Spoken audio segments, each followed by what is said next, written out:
or a few mock drafts. That's more so what I'd like to hit on. We got to see Mel Kiper's mock draft this past today actually it dropped.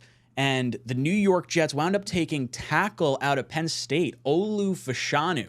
He fell to the New York Jets. The top few picks went Caleb Williams, number 1, Jaden Daniels, number 2 to Washington. Then it was Drake May to the Patriots, Marvin Harrison Jr. to the Cardinals, Bowers, number 5 to the Chargers, Malik Neighbors, number 6 to the Giants. 7 was Joe Alt to the Titans. 8, I think, was the edge rusher out of Alabama, whose name is escaping me at this particular point in time. Then 9 was Rome Odunze, and then Olu Fashanu is there for the New York Jets at number 10. As far as big boards right now, CBS Sports has him number 3 overall prospect. Draft Tech has him number 4.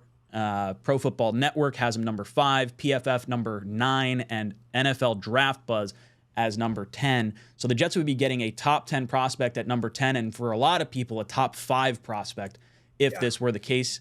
I would absolutely run to the podium if this guy was available. We need a left tackle in the worst way. His knock is that he's like not great at running. I don't care. I want to have someone who's good at pass blocking. We're so good at running anyway.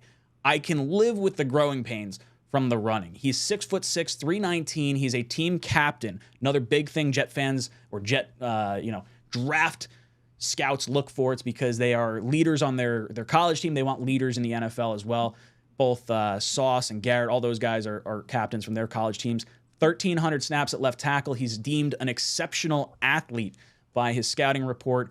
He had the 58th hardest strength of schedule, so sort of middle of the pack as far as the tackles are concerned, and he only has 5 career penalties through 3 seasons of play. Matt, I'll throw it to you first. What was your reaction to Mel Kiper's mock draft? What do you think of Olu Fashanu at number 10? You would see a very happy Matt O'Leary at this draft party on night 1 if Olu Fashanu is the pick for the New York Jets at pick number 10. I think if he's there, it's a no-brainer. He is by far, in my opinion, the best pass blocker in this draft class. And while you admit, like, his run blocking could use some work, it's not atrocious. It's not to the point where he isn't worthy of a first-round pick or a top 10 pick. It's just he's so far and away a pure and established pass blocker at his young age. I mean, he's just 21 years old, and that's the important piece to 2024, isn't it? Don't you want to keep Aaron Rodgers upright? I love the idea of someone who's a great run blocker. That was the calling card for AVT and Joe Tippmann, and I get it. I'm not anti-taking a run blocking specialist, but when you have someone who's so good in pass pro, when you struggled at it so badly the year before and you have a 40-year-old quarterback coming back from an injury, get me the guy who could pass protect. Green Bean, what about you? Have you watched much about Olu Fashanu yet, or how would you feel if he was there at number 10? Yeah, I would love it. I mean, I think, and we'll get to the other draft. I think this is a better scenario for me. I like the idea, like Matt said. I mean, it's the key this year. No matter all the stuff we want, the key this year is we have to go all in on this Aaron Rodgers experiment actually working, betting on the old man and the Becton.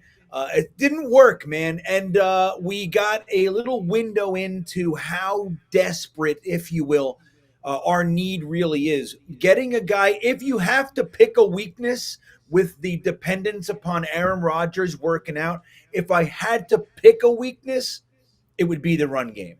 I would prefer that the passing game is where our draft pick tackle is stellar, and that's what we're looking at here. I would love this pick. Now, me personally, I struggle to think that he'll make it there, but maybe. I mean, you look at these mocks, and it's early, man. We're not even at the Senior Bowl, the Combine. There's all kinds of shuffling going to happen. We know that.